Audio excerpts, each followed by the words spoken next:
Hey, how's it going guys? My name is Abyss, and in today's video I've got a little bit of a tips and tricks kind of guide for you guys in Wuthering Waves. So I've been playing for about a month, well a bit less because the game hasn't been out that long, and I thought I'd share some tips and tricks that I've either discovered or, made up myself. If other people have made those, I'm not the first, I don't claim to be.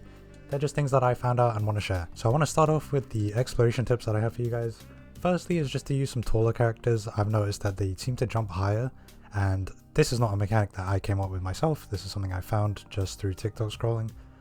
The super jump also is affected by height, so I'll quickly show you guys some examples of this so you can get a kind of gist of it. So as you see with Calcharo just now, I was able to not only get a ton of height but also cover quite some distance. And this compares to, let's say, the Rover for example, who's kind of medium height. She does manage to get up there, but I did need to actually climb and I wasn't able to glide at all. And then lastly we've got Verena, who comes under the short kind of category, and she can't even reach the wall, let alone get above it. Other factors to consider other than height, they also have to be some sort of melee kind of character, so rectifiers or any gun using characters, they kind of struggle with doing this. And then there's Yinlin, who cannot super jump at all, and I'll teach you how to do the super jump now. Okay, so to do a super jump, you need to do a sequence of inputs. You need to jump, then normal attack, then dash, then normal attack, and then grapple. It can be a little bit tough to get it down off the bat. I did struggle a little bit because I kept doing the wrong inputs at the wrong time, but eventually you'll get it, and it's super useful, so it's kind of worth putting in the 2 to 3 minutes it does take.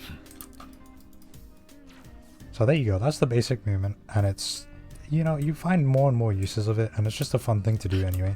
I always like putting in extra inputs because it makes me feel like I'm a lot better at a game. I don't know how it is for you guys, but for me, I feel like this would have helped me out a lot if I had known. So these rocks that I'm collecting now, there's like a kind of orangey one or pinkish one, and then there's like a bluish kind of green one. Now, I get it, collecting rocks, how is that useful?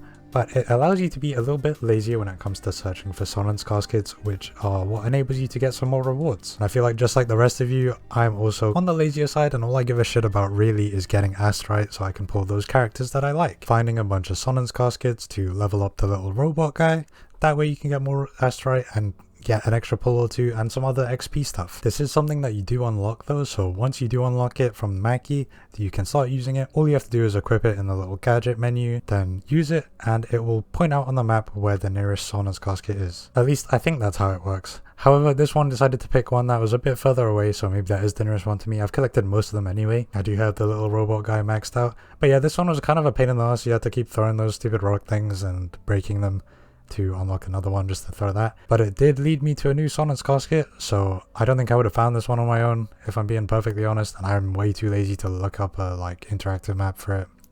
I think I discovered a whole new area on the map that I'd never been to. And I've got nearly 80% exploration rate, so yeah. It can be pretty useful. My last tip for exploration is just to break as much things as you can. Whenever you see a box or anything like that, or one of those logs, just break it, because sometimes there's been 2 or 3 times where I found a chest just from breaking random shit, so it can be worth it, I guess. And there's no point just leaving it if you're walking by it anyway. Okay, next up, I kind of want to talk about echoes. So obviously it's a big part of the game. You gotta farm those things, get as many as you can that are on set or whatever. But I just want to bring attention to the 4-star ones. I keep calling them 4-star, purple ones. If I do call it 4-star, I mean purple, and if I do call it 5-star, I mean gold. But yeah, the purple ones are actually better than you think, because all you're really looking for in an echo is the substat. And the substat difference between a gold and a purple one aren't that high. If we're being honest, you shouldn't be leveling up any of your gold echoes past level 20. Even 20 is pushing it. I would say 15, and then just see if you get one of the crit stats or another stat you're looking for. It depends what you're using and whatever team you have. Even on my Calcharo, I have one of my echoes as a 4-star one, and I've been databank level 20 for a week now. And speaking of that, there was a little bit of drama between it, but don't be afraid to use a 4-4-1 team comp. It only really works for Havoc and Lightning. What is it called? Electro, sorry. But it's not really the end of the world as long as they're different ones. You can't use the same full cost echo. If it's the same monster, it doesn't count towards the set bonus. It's kind of worth it just as a temporary thing, because these are always things that you can replace. Even if you do replace it, then at the end of the day you got something better, right? And if you don't, then you just have to wait until you do get something better. There are some alternatives if you're using an arrow DPS or something like that, just as an example. Since there's only one arrow full cost, you can also opt for the mech abomination thing. If you use that mech abomination, you can run a 2-piece arrow, 2-piece attack as an example again.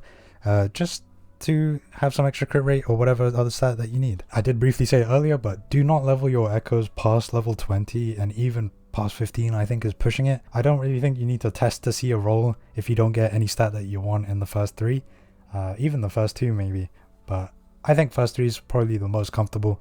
I think that's where you can be satisfied that you've tested it enough and you won't feel like, oh, I got rid of it before, I could have gone, you know, double crit or something like that. Obviously you might have, but you know, it's just a peace of mind kind of thing. Echo XP is very scarce, and even some whales are running out, so if you're free to play especially, you do want to be kind of frugal with it.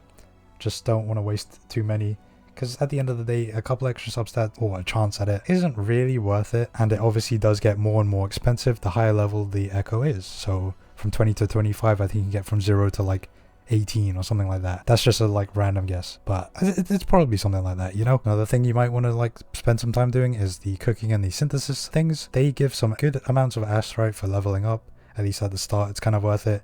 Maybe when you get to the last levels of it, it's not as worth it, but if you're already there, you might as well try it. It's especially useful just to get some extra astrite, just so you can try and get a Jinsei or Changli or whoever in future you're going for. I think that covers about all the kind of generally useful tips that I have for you guys. I did make a previous video. I do go over some different tips there, and maybe those will help you out as well. I don't know what you guys don't know, so hopefully I can help you out in 2 ways. Either way, thank you guys so much for watching, and I'll catch you guys in the next video. Peace.